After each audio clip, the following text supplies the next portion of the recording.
everyone! Today I want to share some secrets that really helped me conquer my mess in my home. I use a few simple strategies that really seem to work for me, and hopefully they can help you too if you're also struggling to stay on top of the mess in your home.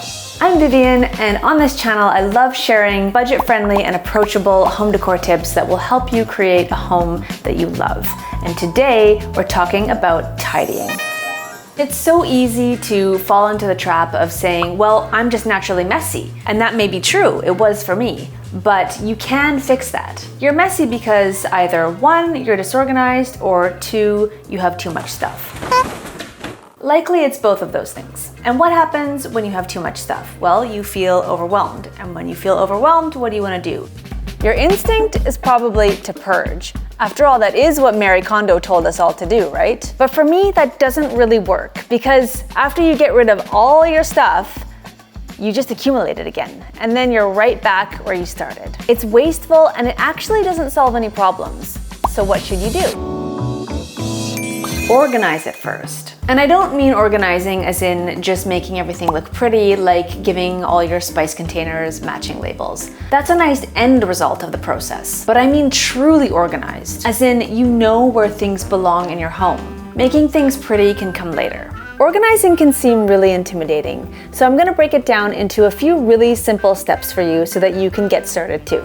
Start in one small section of the house and pick the area that bothers you the most. So I'm in my bedroom, obviously, but if you're in your kitchen or living room or some other room, don't worry, this still applies. After picking the area that bothers you most, the first thing we want to do is sort like with like. So here, for example, I'm putting my socks with my socks and my t-shirts with my t-shirts and so on. Now this might seem a little simple, I know, but the goal here is to find a home for everything you own. Yes, including your keys that are always on the kitchen table and all of those clothes that are always on that chair in your bedroom. You know the one. There's a reason why everyone keeps repeating the age-old saying, a place for everything and everything in its place. It's the real secret to a mess-free home. When every single thing you own has a place in your home, it makes it easier to maintain order and it minimizes clutter in the long run. If you ignore the organization side of things in your home, then you risk falling into a pitfall, which I call organized chaos. Organized chaos is basically where you just shove your mess into the nearest drawer or cabinet so that you can just clean up. I'm very guilty of this one, by the way. Organized chaos is fine temporarily, but I find that if I don't actually take time to give homes to the things I'm shoving away, I never know where they are, or they get forgotten about, or I even end up buying unnecessary duplicates of things that I already had.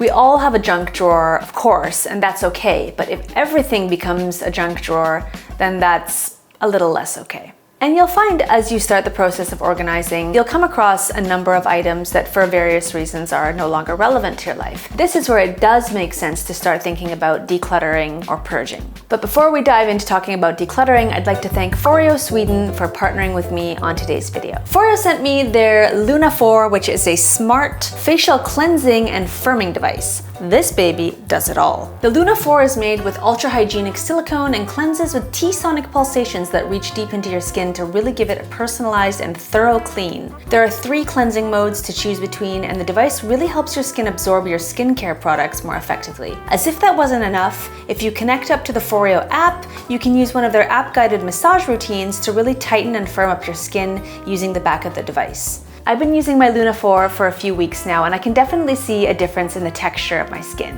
It feels so much smoother and glowier. Oh, and last but not least, one USB charge lasts up to 600 uses, so you won't need to worry about constantly charging it. I love that. If you want to give the Luna 4 a try, I'll leave a link in the description box. The first 100 people to click the link will get a 35% discount. Thanks again, Foreo, for introducing us to this product, and now let's get back to fixing those messy homes.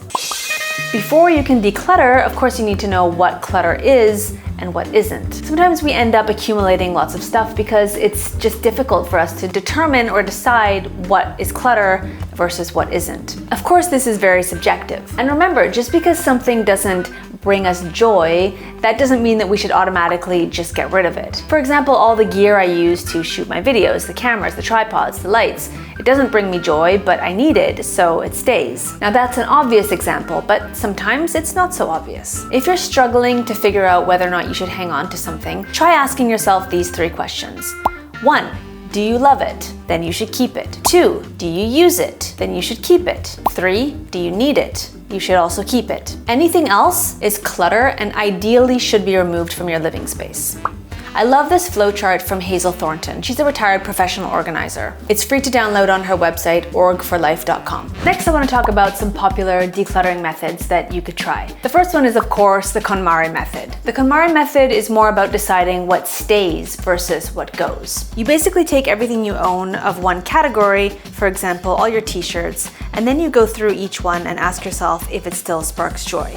If it does, it stays, and if it doesn't, it goes. Then there's a couple of methods from the minimalists, who you may know from their documentaries. One is the packing party method.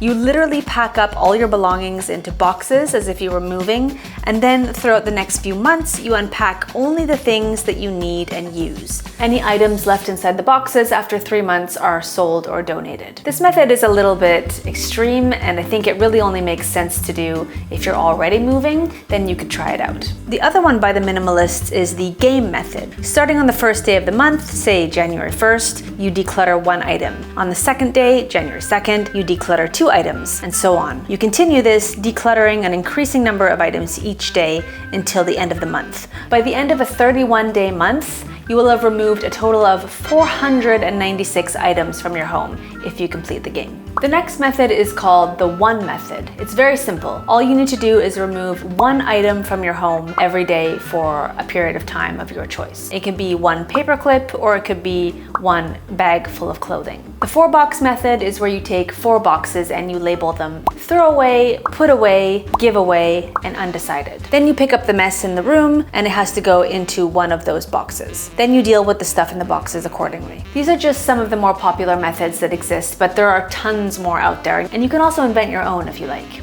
But what is too much stuff? After all, too much is very subjective.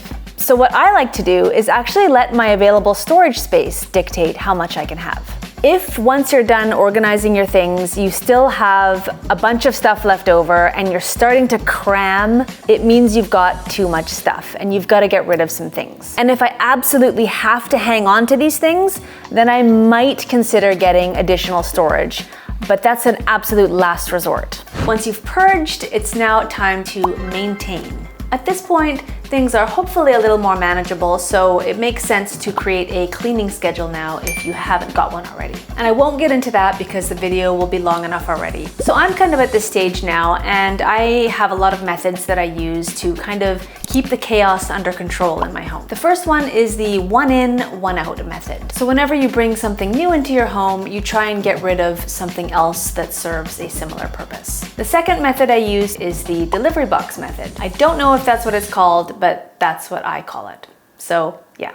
It's basically just if you buy something that comes delivered in a box, then you have to fill that box with old items that you then remove from the house. I also try to do the same thing with clothes. So for every garment I buy, I try and donate another one so that my closet never gets too out of hand. Of course, this is easier said than done. But another method you can use to keep track of the clothes that you're actually using is the closet hanger method, which you may have heard of. You just hang all your clothes with the hangers facing the same way. Then as you use them, you hang them back up with the hangers in the opposite direction. At the end of a set period, whatever that may be, maybe a year or whatever, you can see which clothes you didn't wear and you can donate them. For me, if I see that I haven't worn something in 1 or 2 years, realistically, I'm probably not gonna wear it again. So at that point, for me, it's safe to donate it because it's just taking up space. I have 2 other habits that I've created for myself that I find are really beneficial for keeping things in order. The first one is I always do room scans. So every time I'm about to leave a room, I take a look around and I see if there's anything in there that shouldn't be there. It's usually things like coffee mugs or like a little wrapper or little things like that. And I make sure to deal with them right away so that there isn't this accumulating mess that I'm just gonna have to deal with later on anyways. The other habit that really keeps things under control for me is doing room resets. I'm not really a like morning ritual type person. I'm not really into that. I know a lot of people are, but one thing I do like to do in the morning before I sit down to work is reset all the common areas of the house. Some parents prefer to do it in the evening after their kids go to bed, and you know, people like to approach room resets in different ways. But regardless, I find that it really helps to keep the mess in check, especially if you do them daily. I would say though, most of all, try to avoid overconsumption and practice mindfulness before buying. I like buying stuff as much as the next person, but I don't think our life should have to revolve around constantly managing our possessions. Now everything I buy, I see that as something that I have to manage. So it really makes me think twice before clicking the buy button. Some things you can ask yourself before buying something is whether you really have a need for that item, whether you have somewhere to put it, and ask yourself if you really, really love it. Those questions alone have stopped me quite a few times from making purchases that I probably would have later regretted. Before I wrap up, I just want to remind you to be kind to yourself and maybe try to find some joy in the process. When you're cleaning, put on a podcast or some music, and hopefully it can make the task a little bit more enjoyable for you. And there is one thing that helps me every single time I'm lacking cleaning motivation, and it may seem silly, but it's to watch cleaning videos. Seeing someone else clean to me is very relaxing, but it's also really inspiring to me, and it motivates me to get my own home looking and smelling fabulous. There are so many types of different cleaning videos out there, so I would definitely recommend watching a few and see if they give you the inspiration to tackle your own cleaning tasks. If you have any secrets that you use to keep your home mess-free, I would love to hear them. Please share them in the comment section below so everyone can read them. If you enjoyed this video, please consider sharing it, or better yet, watch another one. Thank you so much for watching, and I will see you in the next one. Bye!